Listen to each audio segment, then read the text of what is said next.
Good afternoon, and welcome to today's Earth Day celebration webinar, The Future of Decarbonization, Innovation, Entrepreneurship, and Public Service, hosted by UVA Clubs and the Weldon Cooper Center for Public Service. My name is Larry Terry, and I'm the Executive Director of the Cooper Center, and will be your panel moderator for the next hour. For those of you who are engaging with us here at the Cooper Center for the first time, our organization has provided public impact research and capacity building for communities and institutions across the Commonwealth since 1931. This event's focus highlights a renewed spirit of creativity, collaboration, and innovative thinking we have elevated within our organization in order to address some of Virginia's most pressing public problems, but that are also at the forefront of efforts being led across the globe. It is our hope here that this discussion not only highlights the work we have found important to contribute to conversations and actions around decarbonization, but also that we inspire hope and a sense of optimism at a critical time for both the future of humanity and our planet. Before we begin, I want to thank the entire UVA Clubs and Office of Engagement team and our very own Director of Development, JC Ignashevsky, for all their hard work in bringing this webinar to life. Without further delay, let's get started, and I'll ask all of our panelists to turn on their cameras and microphones and join us, and I will introduce each of them. Great, we are all here. Good to see everyone. Our first panelist is Rishi Das.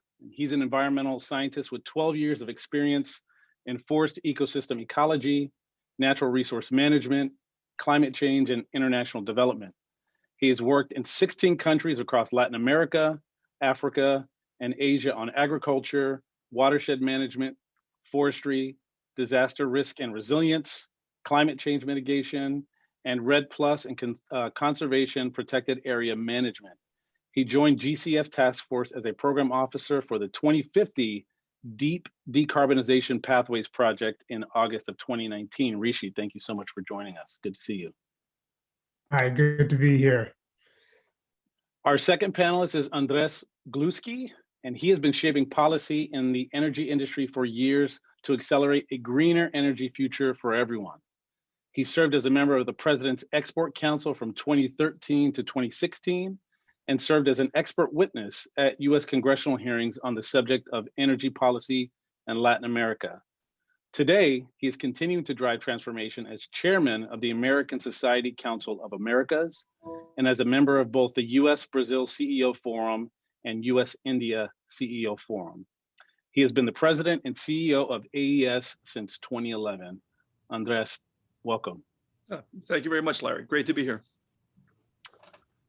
Our third panelist is Michael Lennox, and he serves as the Senior Associate Dean and Chief Strategy Officer for the Darden School of Business.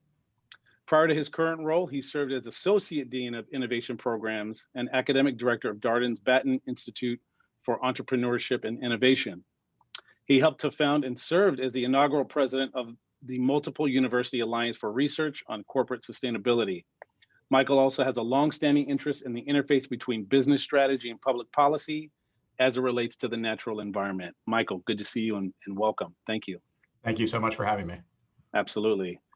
And finally, I want to introduce our very own Bill Shobe, who is an economist and professor of public policy here at the University of Virginia. He also directs the economic and policy research at the Weldon Cooper Center for Public Service.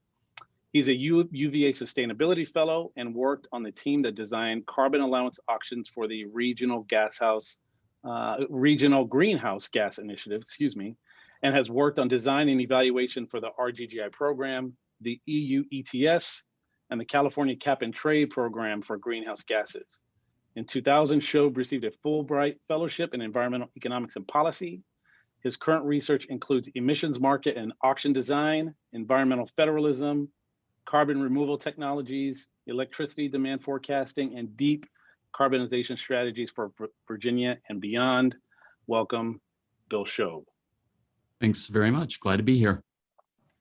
So again, thank you to all of our panelists for joining us. This is a very exciting and in many ways, I want to say a celebratory event with it being Earth Day.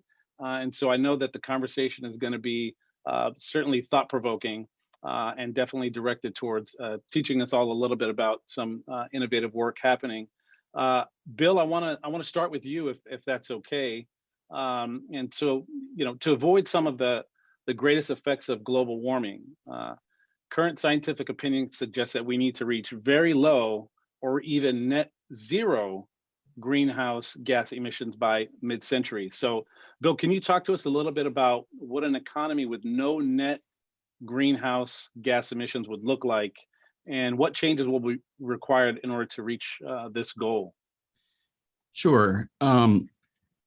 There have been a number of studies now, including our own study of decarbonization in Virginia, on how to eliminate emissions cost effectively by 2050. A lot of people are starting to focus on the suitability of that as a goal for states and countries. And these studies, including ours, tend to focus in on what we're now calling the 4 pillars of decarbonization. What are the 4 things that have to happen in order for us to be able to cost effectively decarbonize? The first of those pillars is efficiency in energy end use. So we've got to get the most value out of the energy we do generate. Second, we want emission-free energy, and in particular, emission-free electricity. We know how to generate emission-free electricity cost-effectively now, and in fact, new technologies are coming along every day that are helping us continue to lower the cost. The third pillar, if you have emission-free electricity, then you want to electrify everything. You want to electrify cars and trucks. You want to electrify building energy services. So instead of using natural gas, for example, for heating and cooling commercial establishments, you would use electricity, use heat pumps for doing that. So third pillar, electrify everything. The fourth pillar, for those hard to convert processes, those industrial processes for which it's really hard or expensive to get away from using fossil fuels, sequester carbon, use carbon capture and storage or carbon removal technologies to pull back out of the atmosphere the emissions you really can't afford to avoid. If you put those 4 pillars in place, you can get to a carbon neutral economy, and you can do it cost effectively, and you can do it by mid-century.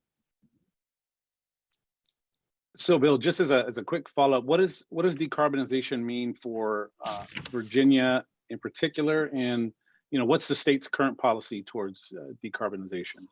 Yeah, sure. So again, just leaning on those 4 pillars, what do we need to do? Well, we want to keep our carbon-free sources of energy we have. We have about 25% of our electricity is generated by nuclear plants.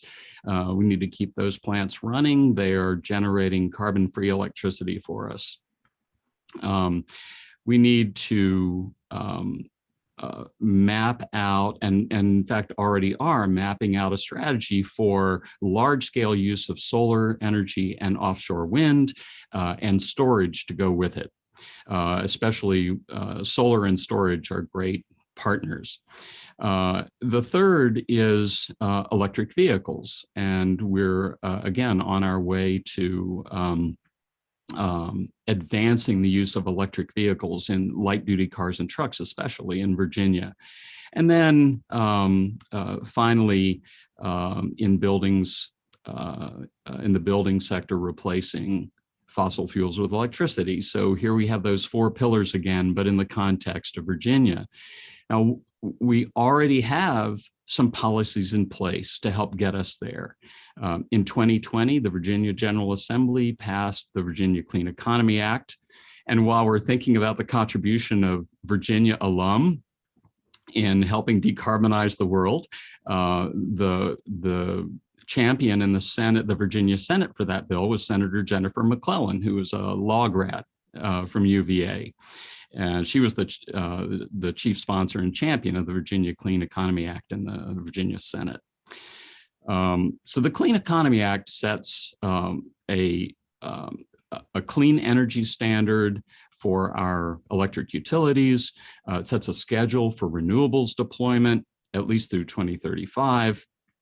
And importantly, brings Virginia under the cap of the Regional Greenhouse Gas Initiative. So our carbon emissions are capped, and that cap declines every year and hits zero in 2049.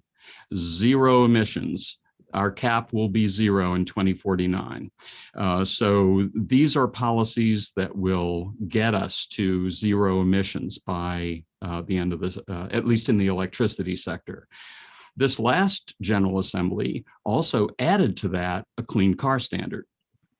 So now we have a schedule for using zero emission vehicles, and generally that means battery electric vehicles on Virginia's roads. And so that should begin the process of moving our transportation sector into zero emissions. And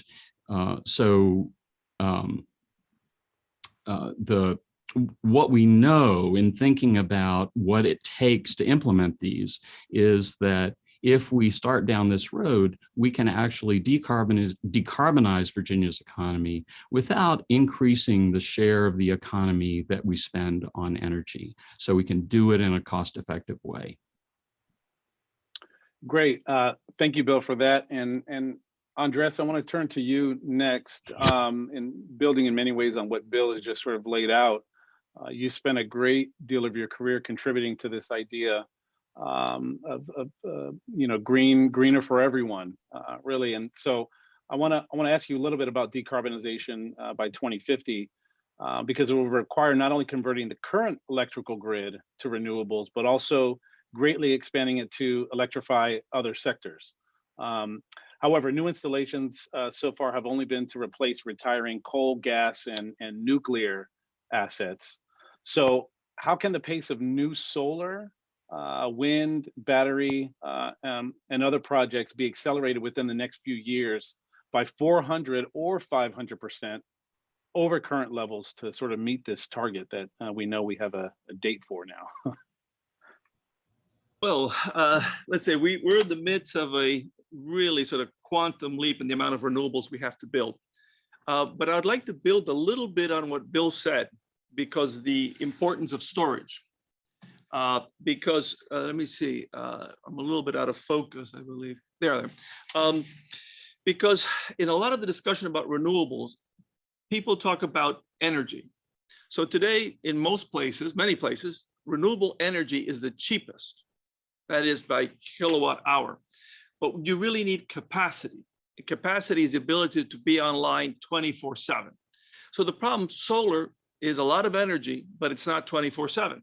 And the same thing with wind. And in addition, they're intermittent. Clouds pass, the wind gusts.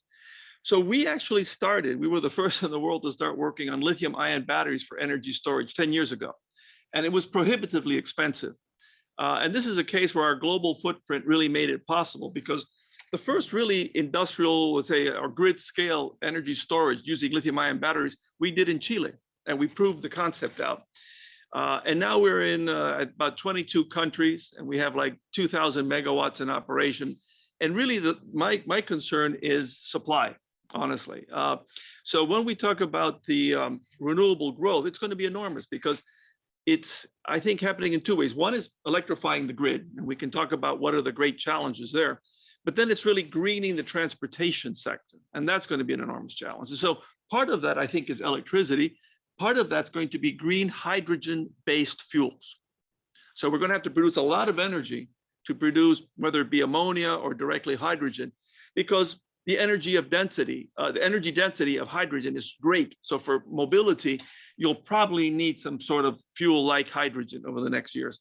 And you're going to need a lot of batteries, and batteries have to get even cheaper to do this.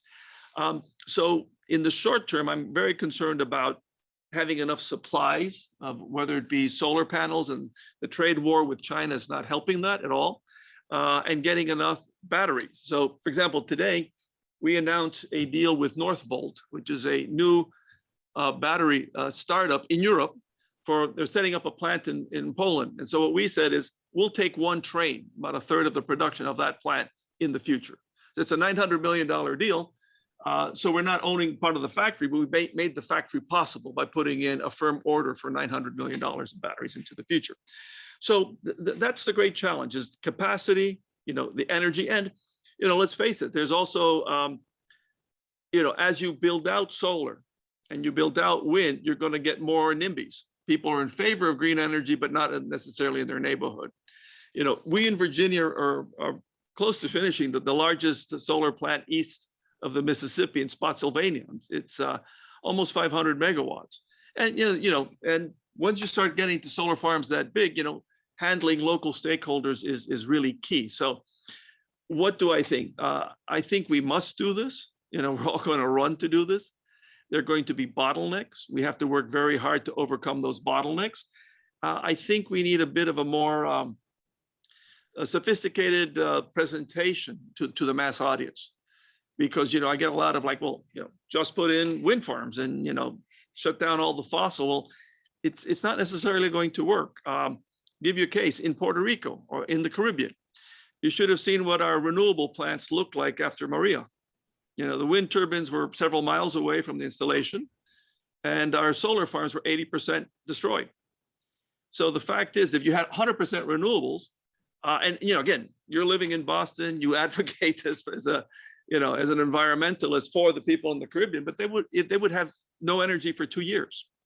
So, for example, we have come up with a solar farm design, prefab, which is very low to the ground, which has resisted in actual, we did the test in Australia, category 4 hurricanes.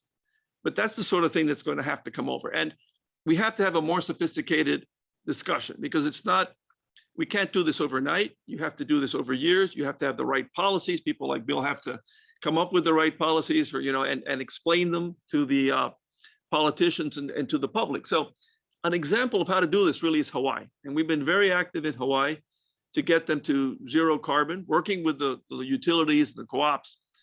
But it was a very well thought out program, 10 years. And so, we have to run fast, but I see a lot of things that technically can't be done. Like turn them off tomorrow, just go with renewables, if all the batteries you need will be there. It's a lot of practical problems, but actually they're great challenges, and it's the private sector will step up, if they're allowed to. That's fascinating, just to think about alone about the business and economics angle associated with all this. And so I want to bring in Michael in on this, and Andres and Michael, I sort of have questions for both of you, considering that the nature of the private sector and firms really, and what incentive do they even have to reduce their carbon emissions? There has to be some thought to that. So around this idea of incentives, sort of the first question, and I'll go to you first, Michael. What incentives do firms have to do this? And secondarily, how can we harness entrepreneurial ingenuity in order to help solve the climate crisis, which of course intersects with many of the things that Andres just mentioned? But if you could first tackle that and then address the same question sort of for you. Yeah, I think if you think about like the first 12 years of my career, kind of starting in the mid 90s, there was a lot of rhetoric around corporate sustainability that started to emerge, and pledges that companies were making, to reduce their emissions or reduce their footprint by certain percentages. That's not going to get the job done. That's not what we're talking about here. We're talking decarbonization.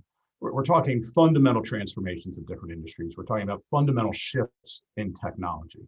As Bill was saying, we're talking 100% electric vehicles or some other non-emitting source.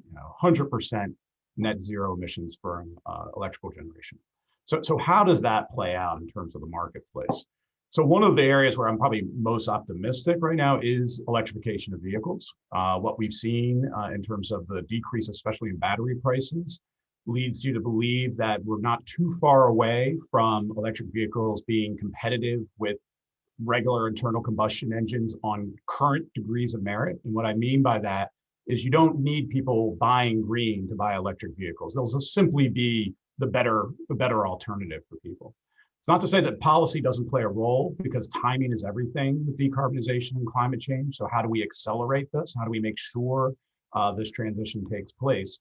But that is one where I think we're already seeing, obviously, the market forces take place and a lot of interest here. Every single incumbent auto manufacturer is now rolling out electric vehicles after seeing the success of Tesla and others.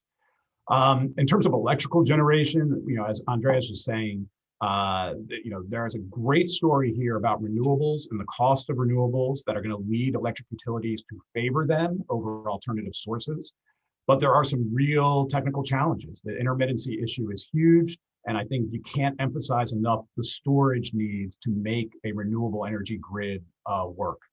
So whether it's lithium-ion batteries or other types of maybe hydrogen and the like, we need massive advances in those technologies if we're going to move to a true 100% renewable grid. That's going to be a heavy lift without advances. And I would just add one more part to that, which is innovations in the grid infrastructure itself. The needs for what people call smart grid technology. I think one of the great promises of renewables is the potential for distributed nature. So, commercial and residential solar. And so we can envision a future grid where we might have literally millions of point sources of generation on people's homes and on businesses and the like, tied into a smart grid where we're dynamically trading electricity, both from a supply side, but also just from a market side. And that allows us to create some efficiencies potentially on the grid. But that's a heavy lift. That's a heavy lift to get our infrastructure where it needs to be to support that vision of the future. Great. Yeah, Andres, please, same to you. Well, look, we're seeing enormous energy going into the space. So, for example, if you want to hire young, talented people, you have to be, addressing the climate issue nowadays. Second is, it's very interesting. Nowadays, for big U.S. corporations, you can't get a long-term energy contract, right? Really, power purchase agreement that's not renewable. So, it's like, you can't build the coal plant today in the States because they're simply, the corporates don't want it. So I think we have to say, look, that's what consumers want.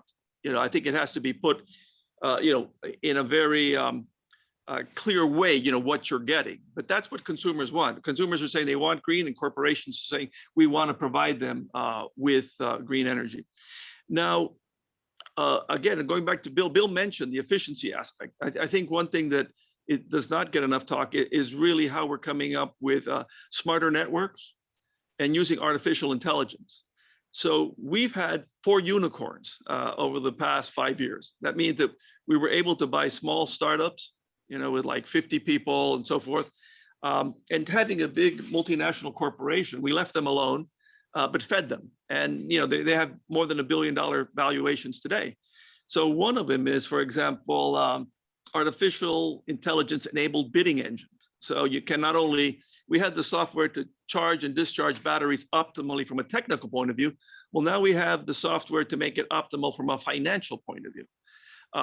We also have, we're the engine behind many of the big utilities in the US. We actually AES reaches 80% through Uplight, reaches 80% of US households. And so you don't know that we're there, but we're actually helping make energy efficiency articles and programs work.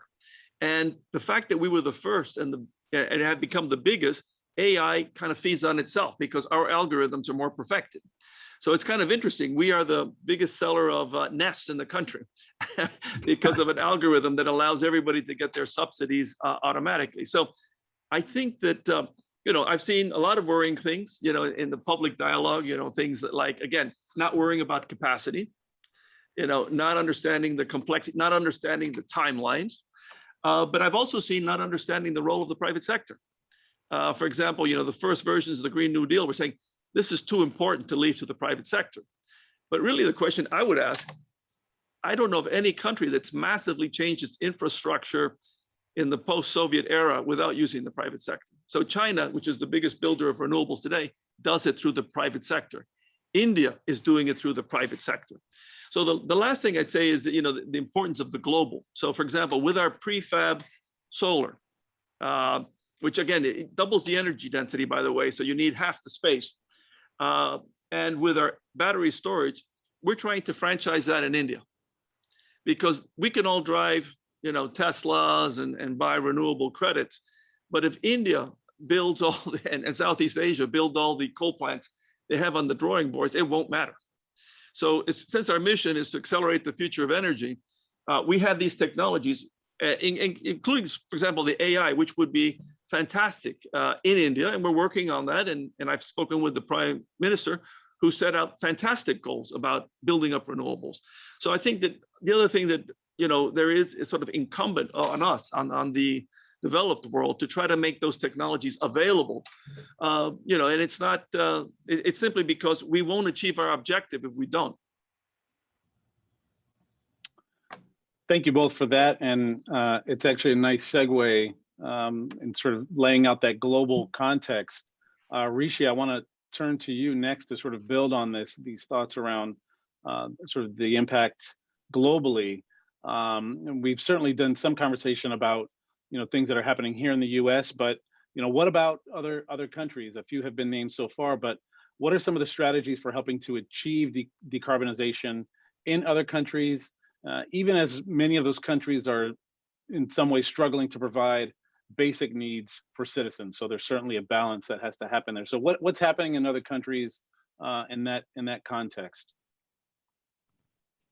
Yeah, so my work really is with tropical forest countries and helping them envision, what decarbonization means for developing economies. So I would say, the basic recipe that Bill laid out at the beginning of, what long-term decarbonization entails and having these 4 pillars certainly applies very well for developed countries. And, I would include India and China and, sort of the middle income countries that are industrializing in that, in that group, because a lot of their emissions increasingly are coming from energy and transportation and industry.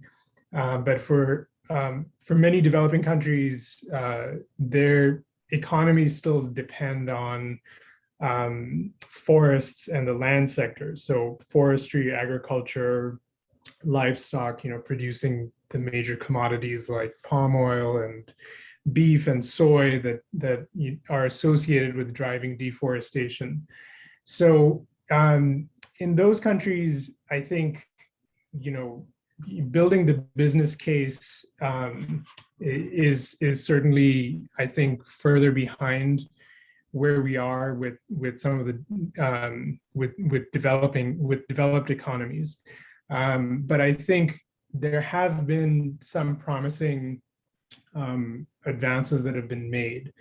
I think for one thing, there are many co-benefits of pursuing long-term decarbonization. So when you act to preserve forests, or when you are trying to drive more sustainability in the land sector, there are benefits for not just for global climate, but there are also public health benefits that citizens of those countries can realize.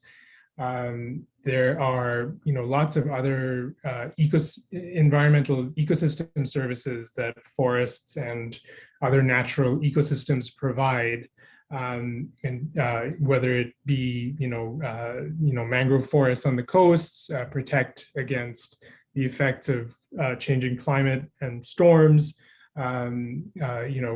Forests provide watershed services, so clean water, clean air. So I think emphasizing what some of the co-benefits are and how decarbonization actually aligns quite well with development objectives. So, increasing incomes, increasing public health and education, all those things can be aligned with decarbonization strategies, long-term decarbonization strategies.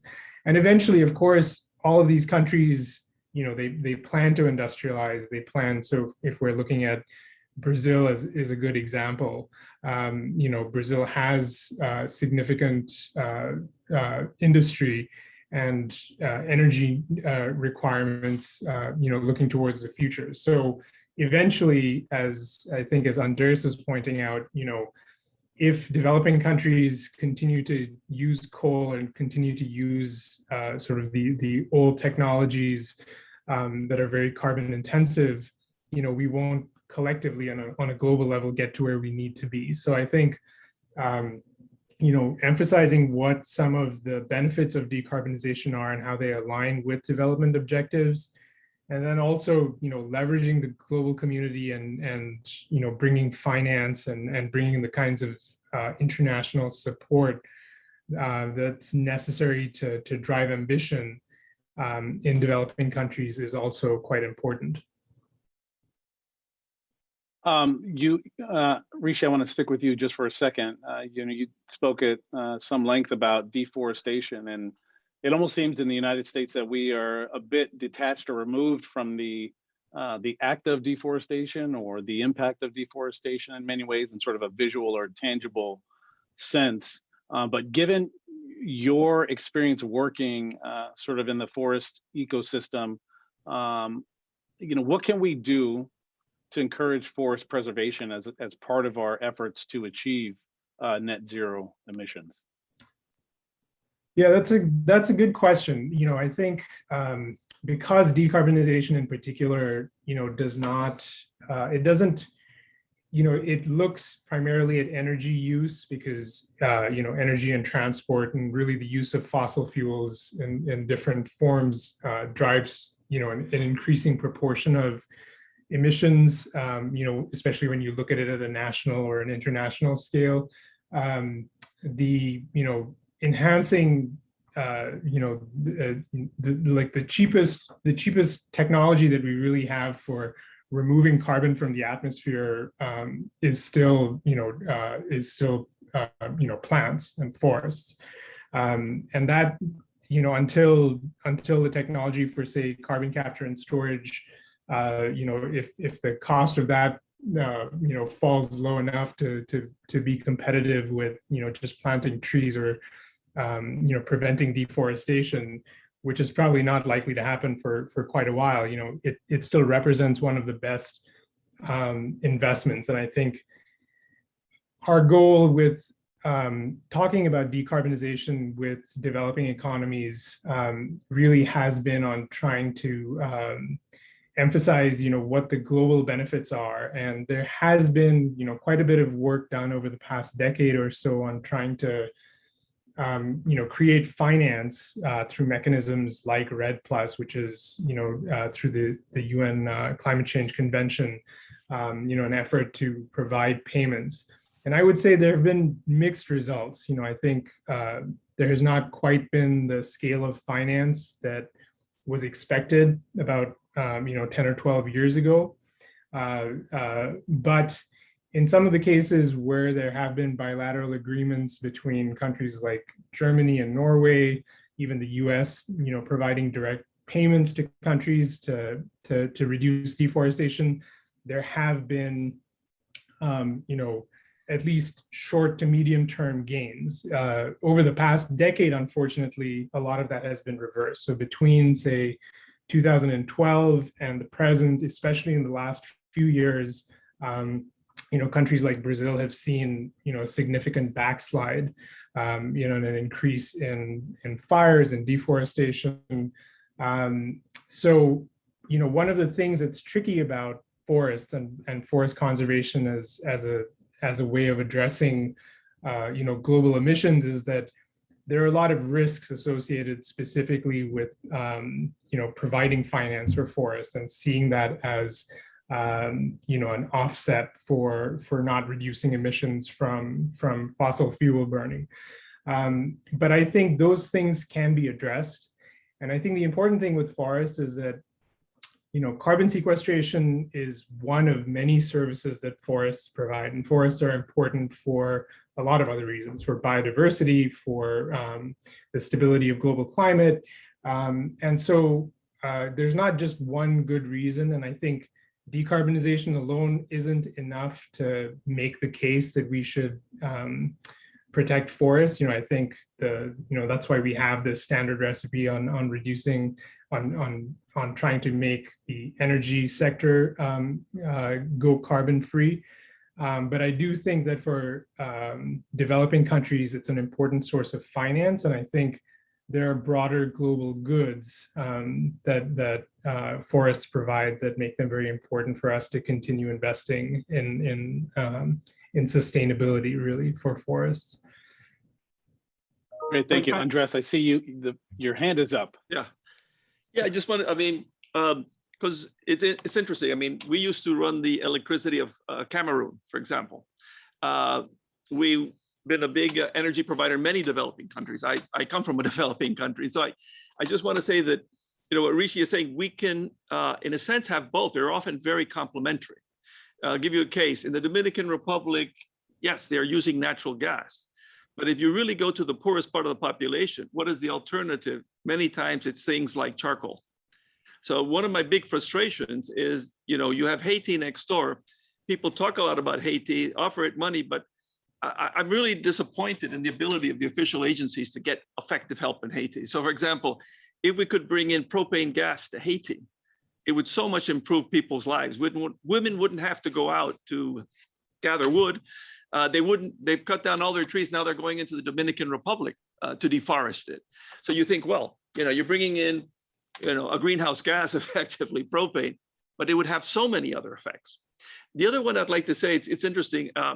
AES had a very forward-looking founder. So back in 1980, he bought a piece of the virgin Paraguayan rainforest to offset carbon emissions from a coal plant.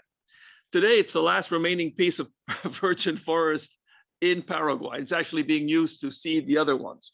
And we have, as an agreement, we've planted 10 million trees, mostly native trees, to offset our carbon emissions without getting any money for it. But I do think that these efforts, a lot of times in the environmental community tend to be saying like, well, you're trying to greenwash it. You know what I mean? That you're trying to greenwash corporate efforts. But truly what we can do together is really amazing. So for example, we talked about batteries.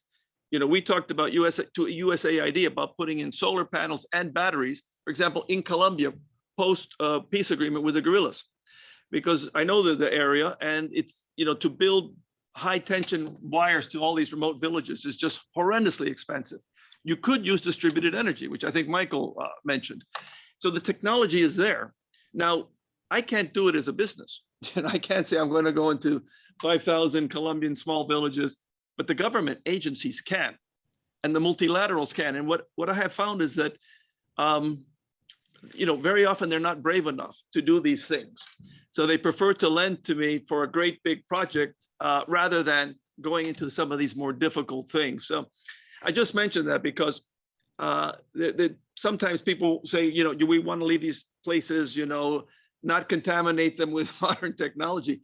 Modern technology is the only thing that's going to save the rainforests, and also, quite frankly, improve the life of these people. That's what they want.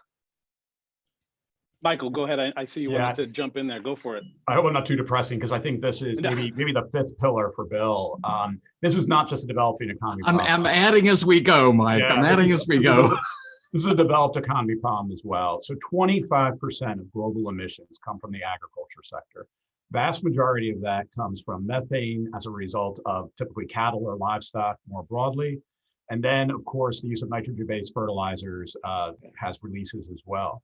Why this is so scary to me, and the one that probably keeps me up the most at night, is we're looking at currently roughly 7 billion people on Earth right now, and projections of 10 billion people by 2050. So we have to grow our global food production by 30% or so over the next 30 years, and simultaneously somehow massively reduce the footprint of that industry. I feel like reforestation is going to be a critical component to decarbonizing just the agriculture sector. And it puts to me the primacy that we have to decarbonize vehicles and electrical generation like we're talking about, not through offsets, because the offsets are already taken care of in terms of dealing with the agriculture sector alone, because it's been one of the sectors we can't electrify, right? We can't electrify food production. That's not an option for us. Electric cows. Electric cows, yeah. This one is a huge issue that I think doesn't get as much discussion in decarbonization conversations. And it's just a really critical one. And the one I think from a market standpoint is going to be the hardest one to address. Mm-hmm. That's great. We have time for probably one more question, and then we'll turn it over to questions from the audience. And so I just wanted to ask both Rishi and Andres. Of course, we have to bring everything back to UVA in some form or fashion. And my question is, when you all were students here at UVA, did you imagine that you'd be working on big environmental problems in your future? Rishi, I'll go to you first. Yeah, well, I grew up I'm from India, and so I think I came to graduate school at UVA, and I think I had a pretty good idea that studying environmental science and being from a developing country, I think I'd probably had at least the interest in working on global scale environmental issues. So that was certainly the hope, and I think I've been lucky to be able to do at least a couple of interesting projects here, especially around forests and climate.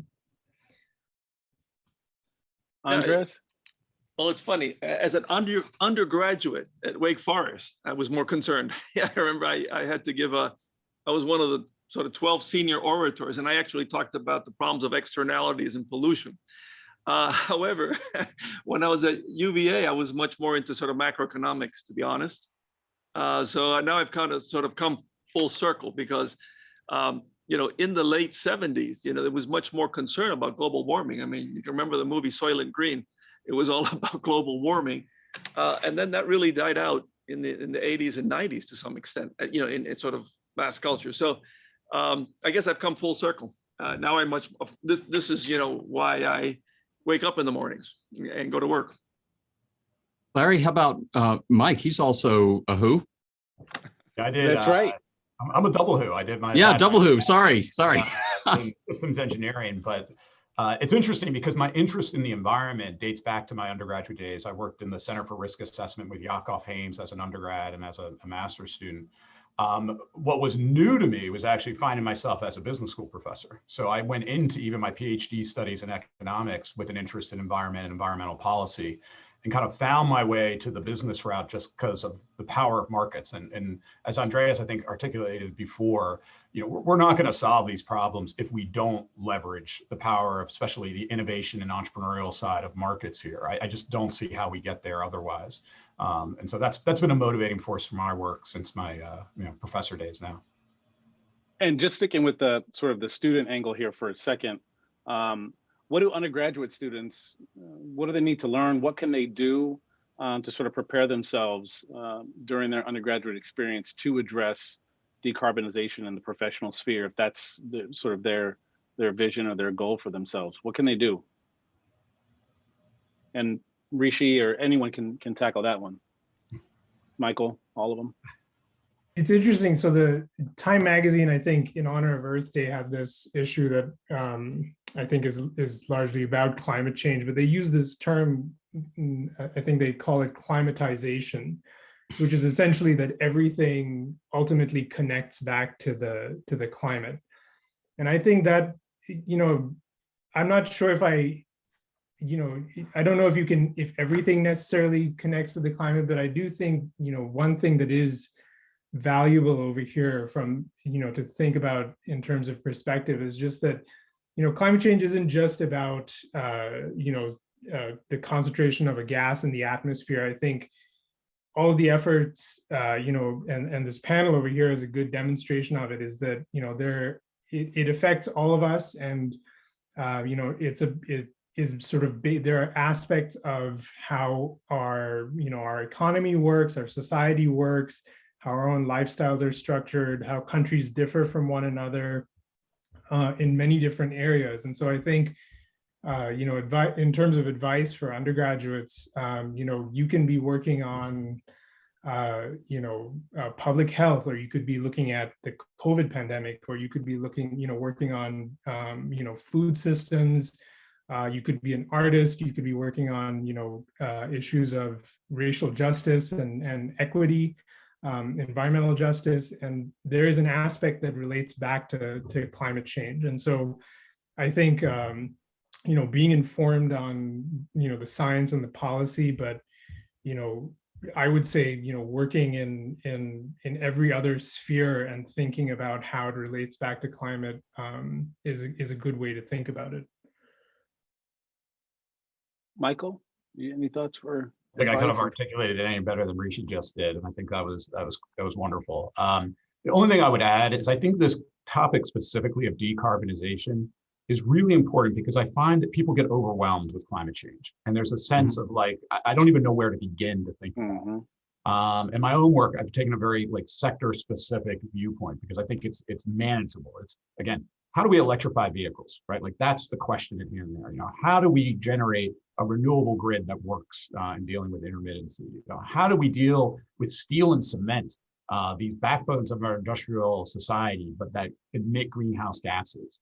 And you just go down the list. And I think it's still somewhat overwhelming, but at least it's a little bit more manageable when you break it into its parts there. And I love what Rishi said, like, it doesn't mean you necessarily come in from a business perspective or an economics perspective. It could be the demand side. How do we influence public sentiment to change our preferences? I mentioned again, livestock. Probably the greatest thing all of us as individuals could do is stop consuming beef. That would have a huge impact on our global footprint there. Not easy to see how that comes about, right? We need, like I said, we need the people in the humanities to help us, influence and change our perceptions, I think, to get us there. So I think there's a role to play. And if you break it down, you can get it more manageable than it often seems when we talk about it at the highest levels. Well, I don't teach students, but I have young sons, and the new people we hire. I think this new generation is much more concerned with equity and concerned with the environment, and is very creative and very technically very capable. I'd say the biggest issue I see is that these are very complex problems that we're still learning. I mean, something like the climate change rules, they're based on a linear concept of the world. Who knows? The world could be nonlinear. Methane gas leaks, create harder climate, which, what about hydromethane in the bottom of the ocean? So it's very complex. So what I really think we need to do is, how do you educate people in a democracy to handle these very complex issues? That's what's scary to me, because you can get, sometimes it seems like the less people know, the more certain they are of what they're doing. And this is a Rubik's Cube. So, being on the practical side and measuring your carbon emissions, it's not linear and it's not easy. Well, great. Thank you all for that. And we have about 10 minutes remaining. I wanted to spend the last bit of our time taking some questions from the audience that have been supplied through our chat. And we've had a fair amount of questions about nuclear, as you might imagine.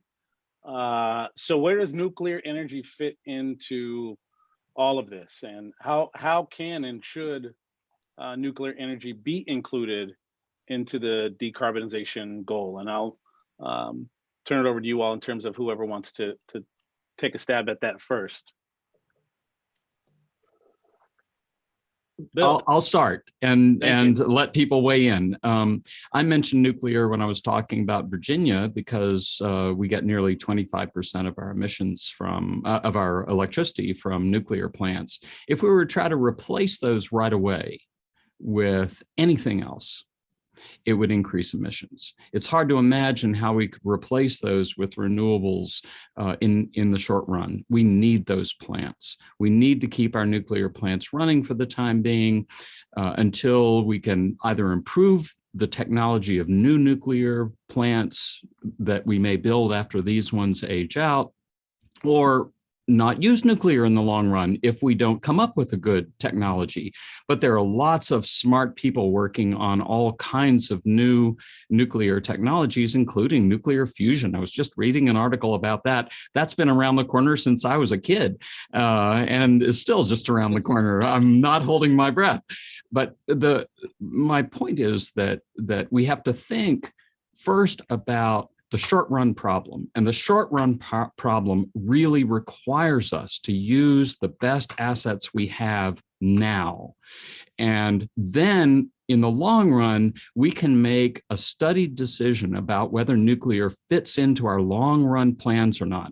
But to shut those plants down now would mean a lot more greenhouse gas emissions, and replacing them would be extremely difficult.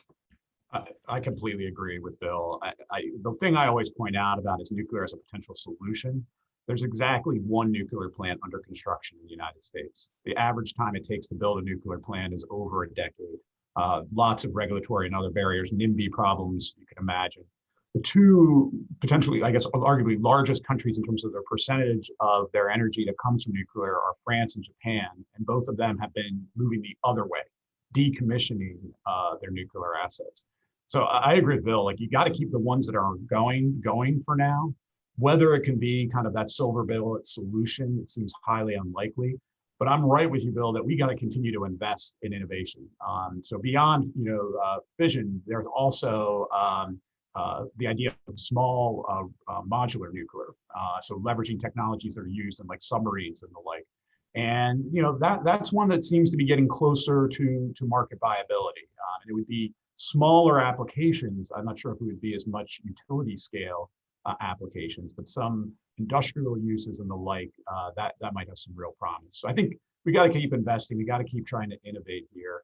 But unfortunately, as kind of a major part of expanding our electrical production, it just doesn't seem to be at least where the market is right now. No. What I would say is that, again, getting back to the capacity issue. So you have batteries, but batteries don't produce energy. They just shift from one. So you have to overbuild the renewables. That means you may need thousands of acres of more solar to be able to store it up. Now, I think that modular nuclear is going to be an important component of the future. And I agree, we got to continue to run our existing nuclears, but these new ones are much safer, much better engineered. I think the real problem is that, again, this sort of simplistic thinking is like, well, I'm not going to let nuclear anywhere near me. You can't get the permits. So probably they'll be first tried out in places like China where you can get the permits, but that would really help us get that last 20% of defossil, decarbonization in the US. And quite frankly, from everything I can tell, they're a lot safer than running 50-year and 60-year-old plants. Rishi, any thoughts there?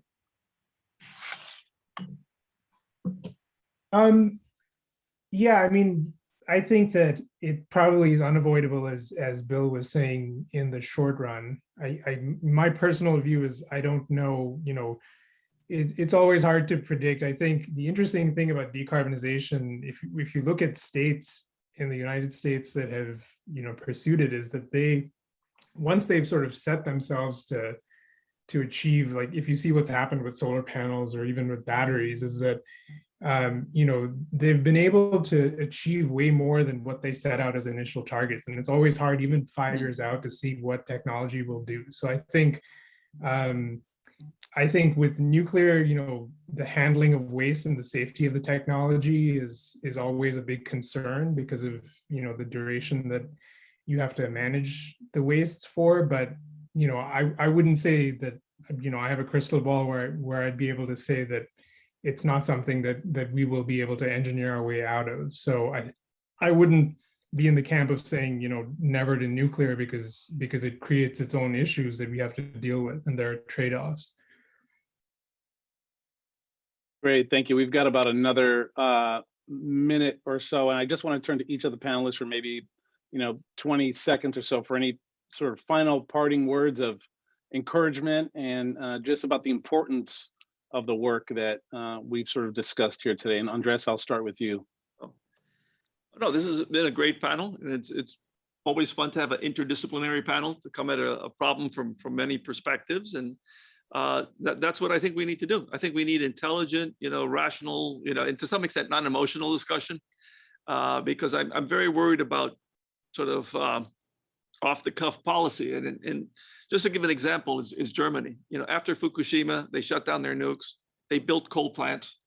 Then they're replacing the coal plants with natural gas plants brought in from Siberia over leaky Soviet pipelines. I really doubt a scientific study would say that that's better for the environment even than a coal plant. In addition, they built out renewables too early. So they paid for R&D for the rest of the world. Long story short, they have expensive energy and their carbon footprint has decreased much less than the US. So what's the point is that you need even a very highly educated, capable country like Germany, if the population doesn't have the right information, they can force the very bad decisions.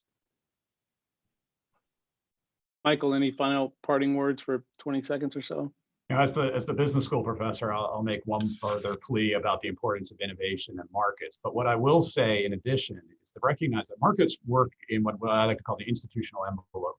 The way in which we structure policy, both at the federal level, international trade, and the like, has a huge impact on how businesses play out, how technologies play out. And what we need to think about is levers. Where do you get the most return from the investment or the policy that you make? And this is such a large, complicated problem.